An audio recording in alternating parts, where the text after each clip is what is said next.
Welcome to the Wellfuel podcast, your spot for everything gut health, detox, hormones, a healthy home, mold, and everything in between. I'm your host, Isabel Smith. I'm an integrative and functional registered dietitian and the founder of Isabel Smith Nutrition. Hello, friends, and welcome back to the Wellfuel podcast. This is Isabel, and I'm your host. And today we're having a super fun conversation with Olivia Abrams, who is the founder of TiCK MiTT. She is also on the junior board of Project Lyme and is a fellow entrepreneur and also a Lyme warrior. And we're going to be talking all things about patient to patient, what it's like to have Lyme, but also all the things they have going on. She's got a ton of knowledge for us. So welcome, Olivia. So happy to have you. Thank you. I'm so happy to finally be here. I know you and I have been talking for a long time, and I was just like, can you just please come on the podcast? So we can have I can't a go really back good conversation. I know. I was like, this is going to be longer than Instagram wants to have us be chatting. And also, I feel like there's so many things for us to talk about that everybody will probably more enjoy this, that they can listen and then re-listen and then re-listen again. So you and I were chatting beforehand about you and how you got into this. And can you just share a little bit with the audience about who you are and how this all got started? Because it's a really interesting story. Yeah, it's really been a long road. I feel like it started back when I was about 8 years old and, was going to day camp in upstate New York and probably got bit by a tick that I never saw on my body. And in the, weeks and months following, my left knee basically blew up. I had very severe arthritis, and my parents were convinced that I had tweaked it in ballet class and started taking me to orthopedists and going into x-ray machines when I couldn't bend my knee and they would have forced me to, and having no idea what was wrong with me. And, I think my dad had a friend who had passed away from Lyme disease in the 90s. And he finally, to my pediatrician, we've been spending a lot of time in upstate New York lately. Like, maybe we should test her for Lyme disease. And I just remember shortly after that, I was lucky enough to have a bullseye rash, which, not that many people get. I think it's only about 20 to 30% of people who actually have a bullseye rash. But, if you have one, then they don't need to necessarily test you for Lyme. So I don't remember going through that process, but did receive a lot of blood tests and was very afraid of needles for a long time after that. And, would scream and cry and be like, I'm not going to the doctor's office. You can't take me. You can't force me. But, I think after that, I was basically given antibiotics, as everyone on Lyme is, and attended physical therapy for many months after that to kind of get my knee back in place, and was basically told that I was fine. And then, fast forward many years later, my dad had kind of come up with an idea for TiCK MiTT after consistently finding ticks on my dogs and seeing them bring ticks into our home and finding them on our couch and in our bed, and just thought that there had to be a better solution to removing ticks from a person or a pet before they latch, but when they're already on their body. So somewhere kind of in the middle of prevention and removal.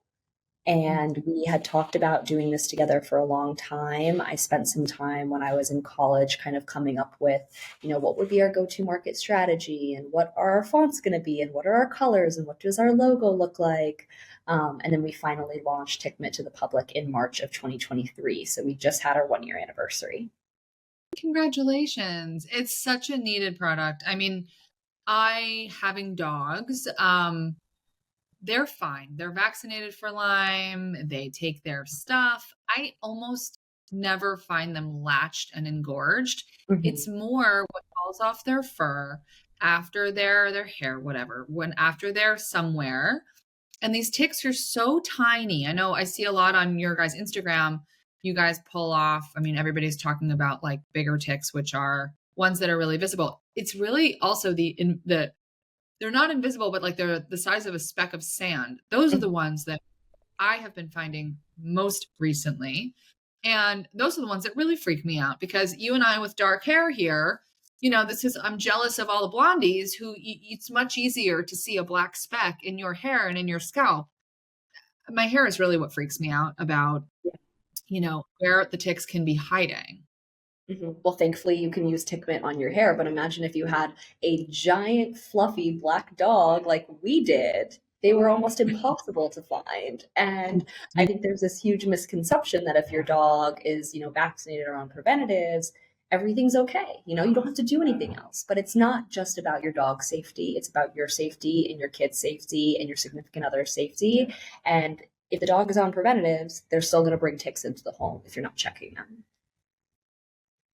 Absolutely. And you can't always see them as we just talked about, right? Or they're, so where do you, I've never seen ticks between their pads, but I've heard that that's a place that dogs can be hiding ticks is between their pads, like in their feet.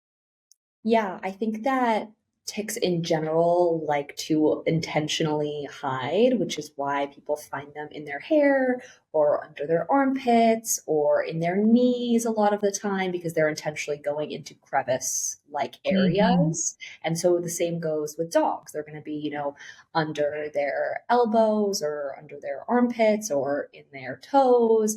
And ticks also tend to go a lot towards, the head and the ears and the shoulders of dogs because of the blood. Right. So for you guys who don't know TiCK MiTT out there, I'm hoping that you're Googling right now or you're on their Instagram. Tell us a little bit about like what's the material? Like, can you tell us a little bit about that? Yeah. So that those So who know. we worked with a tick scientist for about 4 or 5 years and did, 11, 12, 13 prototypes before we landed on what we have out there today. So TiCK MiTT is made of a special microfiber. And, everyone's always saying, microfiber is microfiber. How is this different? It's like, well, you really have to be intentional about the size of the loops of the microfiber because if they're too big, the ticks don't go through. If they're too small, the ticks won't attach. TiCK MiTT works on the premise of Velcro. So ticks have hooks, and TiCK MiTT has the right size loops where the ticks get stuck in the fabric. And TiCK MiTT also comes with a dryer bag. And I think that's one of the best things about it is that you actually never have to deal with the live ticks. There are people like my dad who will just pick the ticks off the glove with their hand and throw them back into the woods. And I'm like, no, I want to see those evil people die. So you just put the TiCK MiTT in the mesh dryer bag into the dryer on high heat for 10 minutes. The ticks will die, and then you can reuse your TiCK MiTT. It's so smart. And, like I saw you guys make a comparison the other day between using a lint roller, which is how I like ended up even thinking about like over a year ago now, thinking about like what could be sitting in their fur that right is not being captured by the preventative because as a dog owner, one thinks that as you just said, preventative does the trick, but it really doesn't. And I was enlightened to find that there was actually a lot on their fur that I wasn't seeing. And Right. so started using a lint roller. However, I recently saw you guys post about the difference between TiCK MiTT and lint roller. In premise, it's like the same, but in practice, it's different. Yeah, so a lint roller is a sticky surface. So Mhm. if you're able to rub the lint roller on the dog correctly, just like you would with a TiCK MiTT, you might be able to pick some up. But especially if you have a really thick dog, it's hard to get into the undercoat. You're really only going to be able to get on the surface.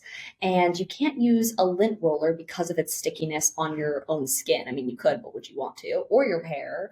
And also with a lint roller, you have to throw it out every time you use it, whereas TiCK MiTT is reusable and will last you a few years. And people will say a lint roller is $3, a TiCK MiTT is 20, and I'm like, but you're going to use how many lint rollers in 3 years' time? You have one TiCK MiTT, so it's more effective and saves you money and is better for the environment. Which is also, we all need to be more concerned with the environmental stuff. So, what are the kinds of things like you as a person with Lyme has like experienced 15 years later? Yeah, I think that as I've dove deeper into the Lyme world when I started thinking about, TiCK MiTT in general. I really started learning a lot more of the symptoms and how Lyme manifests in a lot of other people. And I I kind of had attributed Lyme to just, my pain in my knee. Mm. But as I've gotten older, I've thought more about, well, I've always had gut issues. I had assumed those were hereditary. I've always had mental health issues. I had assumed those were hereditary. And now I've really started to wonder, what is Lyme? What is not Lyme? Is there a way to go about treating this in a way that, is proven, because there is no standard form of treatment and also no very little health insurance to cover Lyme treatment. And occasionally, I'm very athletic. I played volleyball growing up. I like to walk a lot. I live in New York City most of the time, and I can tell very easily when I've overdone it on my knee. Yeah, I think that's the hallmark of just like Lyme disease. You overdo it earlier, whatever that it is, earlier than you maybe should or feel like you should, given your age and your athletic. I feel like that's been so standard for me, is like, Mhm. wait a minute, like, my body is tapped in whatever like sport or activity I'm doing, but I like really shouldn't be feeling that way. Like the threshold for the inflammatory process is lower than I like. Yeah. And we see that with our clients who have Lyme or any of the co-infections as well. Um, Lyme spans into a lot of different corners of symptoms, right? And Mhm. so in my own history, you and I were talking a little bit back offline about, like what's my history been? Listeners might know, but the beginning, middle, and end of it is that I think I've been bitten multiple times, multiple times over my life, but I've never actually seen a tick on me but once. Twice. Once was last summer when I lost a tick in the car that was so tiny and fell off the dog. Couldn't find it. And then became sick like 3 or 4 days later, was given doxycycline. It was very Lyme feeling. And so we just hopped right to the doxycycline. I was out west on a trip and I was like, I don't want to monkey with this. I was miserable, like all the symptoms, and it Mhm. cleared it up. But, I grew up going to camp in Vermont for 7 years. I went to boarding school in Western Connecticut, probably not far from where you spent your time in, same area. I went to Kent. Yeah. Yep. Um, I went to college in Pennsylvania. I went to So did Gettysburg, I. which is, so it's like all of these things. Then I lived in Boston for years, outside of Boston, spent tons of time in the woods. We have a house in Lake Placid, tons of time in the woods. I never used to worry about ticks up there. Sorry, I think that was probably me being naive. Mhm. Um, and I had dogs. My dogs are 9 and 12 years old. I don't think that my exposure risk would be as high if I didn't have dogs, honestly. Right. But that's just not a reality that I want to live. Mhm. I have one life, and I feel like my dogs are, very top with the other most important people in my life, and I just can't imagine not living with them.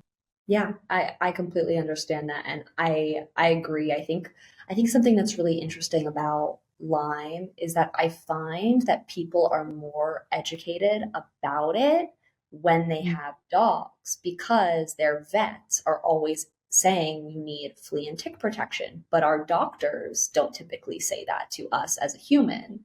And the symptoms for people are the same, if not worse. But it's so interesting how, I think that there are probably associations, if someone has a dog, to Mm. having a better understanding and probably being more exposed. But I also think, since working on TiCK MiTT, I'm like, okay, well, obviously dog owners will use this. Hunters will use it, hikers, gardeners, campers, kids in, outdoor sports, Boy Scouts, Girl Scouts, golfers and other outdoor sports, people who work in construction in high tech areas. It's really an endless amount of people who should be educated on protecting themselves and doing tick checks, regardless of the method. Well, and as you and I were talking about, like, I think people are either really informed or they're completely like blasé about Lyme and ticks Mhm. and are very casual about it. And right, I think as you just said, when people have it, they're informed about it. But when they're not, they're like, it's like an, oh, that'll never happen to me thing. Oh, I hear about that, but that doesn't apply to me. Yeah. It applies to anybody who steps into any kind of scenario where there's ticks. And by the way, there are ticks all over the place, more than you think that there would be. You and I were talking offline about your top states where you guys get shipments from, and you said it might surprise us, and I haven't heard all these. So I'd love to hear where you guys are getting lots of It's orders it's from. pretty interesting. I do think that, of course, we talked about how I think in general people in the Northeast are a little bit more informed about Lyme just because Lyme originated in Yeah. Lyme, Connecticut, and I think there was this understanding that ticks were an issue in the Northeast. But I really think that that has spread all over the country and the world. So, Yeah. the top few states that we have are, in the Northeast, like New York, Pennsylvania, Massachusetts, New Jersey. And then you start to hit other pockets like the Pacific Northwest and the Midwest, like Michigan, California, Illinois, Wisconsin, and Ohio.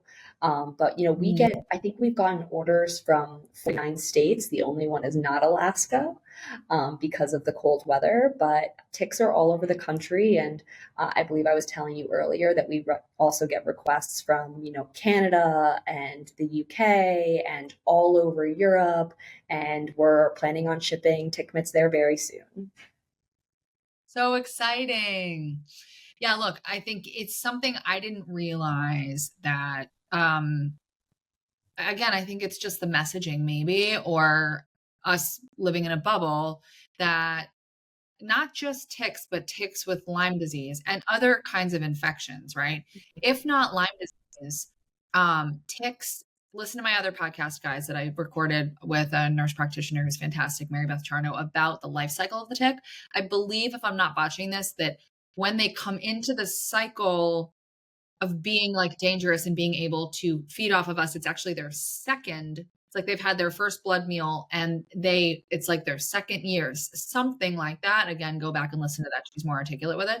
But they've already like, fed off of their host, which in the most cases is whitefoot mouse, other rodents. So they're, latching onto rodents with other small, woodland creatures with who carry a lot of other diseases and such. So it's not just Lyme disease that we're worried about. Yeah, I mean, there are diseases popping up all over the country. Alpha gal has become a huge issue in the Virginia area. And I think that's one of the ones that, I mentioned to people, and, they've heard of Lyme disease. They don't really know what it is. But then I say alpha gal, and they're like, well, I have no idea what that is. Tell me more. And I'm like, well, a lot of people who get alpha gal, one of their main symptoms is having a meat allergy. And they're immediately terrified because no one wants to give up steak. Not in that part of the country, especially. Yeah. Whoa, the dentist yesterday, and he was like, my wife has, right, alpha gal.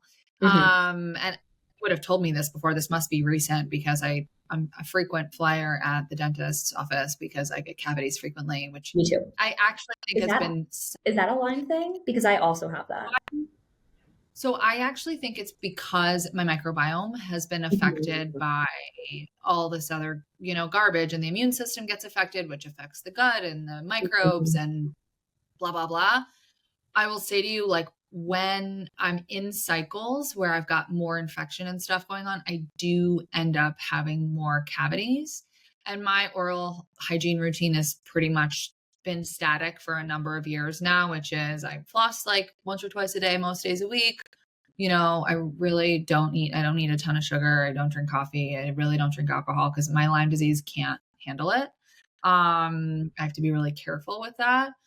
So you know, I would say maybe question mark. I think that there's so much fuzzy gray area with Lyme disease in general. I don't think anybody's studying cavities No. in people with Lyme disease, but I think hopefully in time we'll have a better understanding of all the bits and pieces. Mhm. But I think I was bitten multiple times and then many years later through a lot of other issues figured out it was Lyme after I'd had, melanoma, and then I had these anaphylactic allergies that I'd never had before. I was carrying an EpiPen. My labs were perfect. I was having terrible histamine intolerance, had gained 30 pounds overnight, was having horrible anxiety and mood swings, which just isn't me.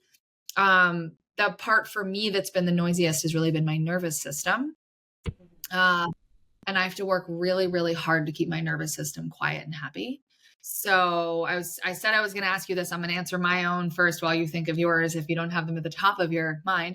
Like, what are the things that you and I both, as Lyme patients, warriors, do to keep our Lyme disease happy, and that's something I've heard a lot of people like think about, take care of, are present with. If there are things you do to like kind of keep it quiet, if you notice that sometimes it gets kind of funky and, kind of pops up.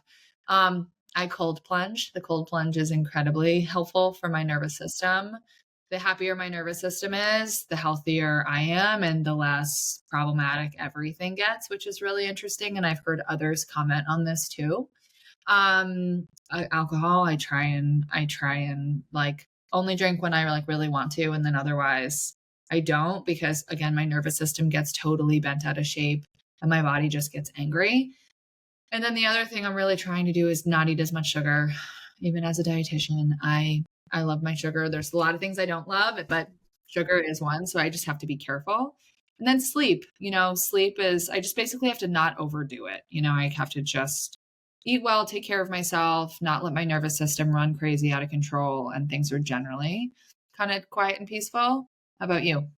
Yeah, I think that for me, because I've just been on this idea that I need to be careful about my knee for so long, I do a lot of stretching and continue to do physical therapy on my knee pretty regularly.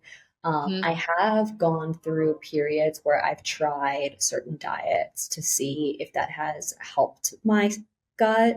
Mhm. But I definitely wanted to come on this podcast to learn more about your methods of gut rehabilitation. I think that's something that has actually been a huge issue in my family forever. In addition to having my Lyme, my dad was diagnosed with C. diff when I was young, and spent a very, very long time with gut issues and, having trouble putting on weight. And it's been very interesting because a few months ago, he cut out gluten and has been able to put on weight that he hasn't been able to do in, like 10 years.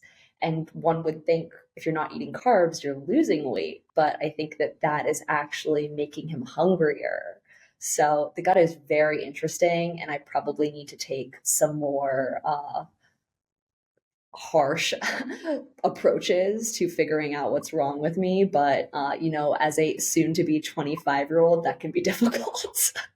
It's really hard. And look, it's all a balance, right? What we know Yeah. about the gut is that stress affects the microbes in the gut more than almost anything else does, right? Mhm. And so And there are often being definitely super things I do to regulate stress, like, okay. journaling, and I work out because I find that's very good for like having me time and, trying to do breathing exercises, whatever I can do to lower stress in general for Lyme and because I'm a full-time founder is helpful. I think stress is, as we know through and through research, through personal experience, stress is the most toxic toxin we have. And Definitely. nothing makes our bodies more angry except maybe Lyme disease. But stress does activate Lyme disease, and it can in some people. And this, spirochete will go from its active form, which looks like, a spirochete, to a round kind of dormant form. And then, oh my God, look, it can reactivate itself whenever it damn well pleases. And so it's like, what are the things that in each one of us can make that situation flare? We've certainly seen people like COVID, post COVID, maybe vaccines, other viruses, other illnesses, which impair the immune system and kind of, allow this spirochete to come back to life because it does when it wants to. But what we know about Lyme is that it does affect the immune system, either is affected prior to or is affected afterward. I don't think chicken or the egg. It's the verdict is out because there are also plenty of people out there who test positive for antibodies who don't have any symptoms, right? So what's the difference between a person who has symptoms or who never ever knows that they have Lyme because their immune system and their body are able to tolerate it? Mhm. And chicken or the egg? Is it because their gut and their microbiome is healthier, or are they just lucky, or what is it? I think we're not to a point where we really know and understand yet, Yeah. because as you said, Lyme treatment is not standardized and people are not, so many different pages that people are on about how and when and what to do. There's not that many really fantastic practitioners out there who really do what they do. Again, go listen to that last podcast, everybody listening, that I recorded a couple weeks ago. It aired in early April, I think end of March, early April. Go take a look. She's really fantastic. Her name's Mary Beth Charno. But it definitely can be a situation where either because of or as a result of the gut and microbiome are affected. The gut is where most of our bacteria lives, though we are 10 to 1 bacterial cells to human cells. So we are mostly bacteria. And, some of the bacteria we do inherit for sure. And then some of it would be affected either by the chronic antibiotic use or by all the other things going on in somebody's body with this immune response.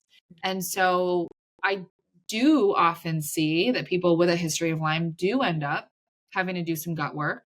But again, was it the fact that they had some gut stuff to start with and then got Lyme and then it all kind of came forward, or the opposite? I'm not sure.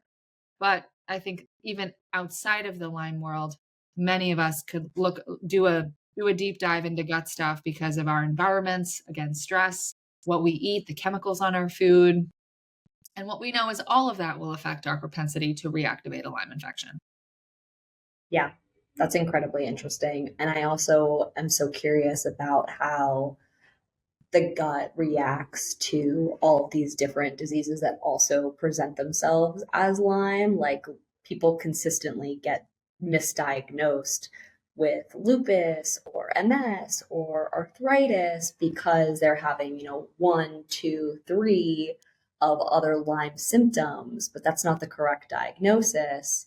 But I wonder, is the gut something that appears in a similar way in all of those other diseases? And that's one of the reasons that people are misdiagnosed with those, or is it a number of other symptoms? It's a good question. Not because the gut, between, let's say, two people with MS, right? We'll just use that as an example because there is such a strong Lyme background with somebody, in many cases, who is positive for MS or Parkinson's. But we can sometimes see in the gut certain autoimmune bacteria, like autoimmune promoting bacteria, but that's usually not, like anything else in health, it's usually not the only thing creating, right? Usually what happens, and especially with what we see here, is that, people have layers and layers of stuff going on, and the body will be tolerant. And then suddenly it's like, bye, I'm done. I'm too tired. I'm going to sit in my hammock now. You figure this out and, wake me up when you have removed some of the garbage and I'll be happy to help you. And that's what I see, that's what we see chronically with like all of our people, whether they have a history of Lyme or not, or mold or candida or like other stuff, is that it's usually like a layers on layers problem. Yeah. And so if we were to compare two people's guts with like an MS, who have an MS presentation or a diagnosis, some might have those autoimmune bacteria, and some of them might not. And usually there are certain characteristics that would be the same in that specific scenario. We might see an elevated secretory IgA, which is like the immune system marker in the gut. We might see that there's just general dysbiosis or SIBO. There's been some interesting links between SIBO and some of these neurodegenerative diseases. Again, the research is early, so we still need more, but we know that there's definitely a gut relationship in all of these autoimmune, because the gut is our epicenter of our immune system, really, and is where the bacteria that keeps us alive and well, is. And I think the most confusing part for people, and this has been very much my story, is that, even without overt gut symptoms, the gut can actually be the epicenter of the problem. Mm-hmm. Like, I have no gut symptoms. I never have. But I can tell you that like what's in my gut has been a problem, because when I look on tests and I do that kind of stuff shows up, but I'm symptoms of gut have not been my problem. It's been like pretty much all the other stuff. So interesting. Yeah, it's really interesting. And especially like in the land of, the immune system, kind of how all these things come together. And I think for everybody, we need to think about the things we're eating and like how we're taking care of ourselves, how we're sleeping, because all of that's going to affect your body's ability to, stay quiet with like a Lyme exposure or another co-infection or not, Yeah. so. little tangent about gut health, but always a good one here. So thank you for asking me questions. So May is Lyme Awareness Month, right? It is Awareness Month. So what do you guys have coming up in May? Because I think you guys have some stuff going on to celebrate. Yeah, we have a lot of really fun things happening. We are actually going to be sponsoring a Project Lyme event in Chicago next week, which I'm very excited about to go back to Chicago. We will also be coming out with new TiCK MiTT colors, one of which is a lime green to celebrate Lyme Disease Awareness Month. People have been asking for new colors for so long, and especially when you have a family of 4 or a family of 4 and a dog, it would be nice to have everyone have their own colored TiCK MiTT so people don't get confused.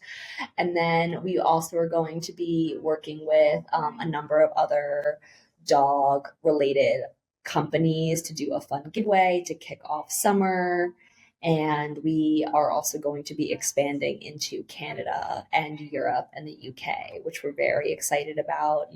It's been difficult when you're running a company that is mission driven. A lot of people want your product because they are trying to stay safe and having to say no so many times just because you don't have the systems in place. So it just feels so good to say that people are going to be able to have TiCK MiTT soon in those places. That's so exciting. I'm so glad that you guys have been able to move and continue to grow and continue to expand, because this is not a problem that's going away. This is a problem that's probably going to get worse.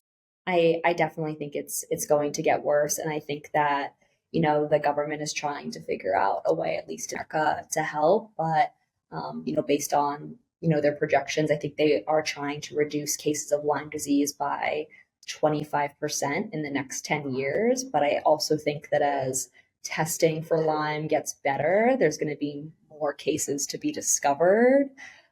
So yes, I don't think this is a problem that's going away, sadly. And I think that more people have to have a better understanding as to why it's important to do tick checks, how to do them properly, what scenarios they're putting themselves in, but also not to let this fear and anxiety of ticks restrict them, and using things like, TiCK MiTT or chemical-free bug sprays, or, just actually performing tick checks regularly also allow you to get, your freedom to go outside again back. Yeah, I think that's a really good point, which is live your life because you only have one. But Exactly. be smart and be respectful of the ticks and be aware of them. And, keeping things like TiCK MiTT around in the car or whatever so that you can use them readily. So important. Where can people buy TiCK MiTT, find it? Yeah, you can buy TiCK MiTT on tickmitt.com, and we're also available on Amazon and a number of independent pet stores and outdoor stores around the country. So great. I actually just bought another one on Amazon, actually. One question. What color is the current one? Is it neon yellow versus lime green? Is that the... Yep. So we have a current yellow, what we refer to as safety yellow. And we also have a gray TiCK MiTT. Those were our first 2 colors. Definitely yellow is our best seller. And then we'll be coming out with the lime green, a Barbie pink, and a sky blue. So exciting. I think we'll probably need one in every color, and I'll be giving them out to my neighbors and my family. Well, thank you, Olivia, for being here. So excited for you guys. Such a great product. I'm so excited that you guys are doing so well, and we'll have to do episode 2 and hear what's happening with you guys as you grow. Definitely. Can't wait to come back. Thanks, guys, for joining in, and we'll see you next time right here. Bye. As always, thanks so much for listening to the Wellfuel podcast. We're so happy to have you. To make sure you don't miss a beat, please subscribe either on Apple or Spotify, because we have episodes dropping once or more a week with tons of great content. If you want to make sure that you're up to date on everything we're doing in the business with our clients and new offers and all the things, make sure that you check us out at Isabel Smith Nutrition on Instagram and isabelsmithnutrition.com.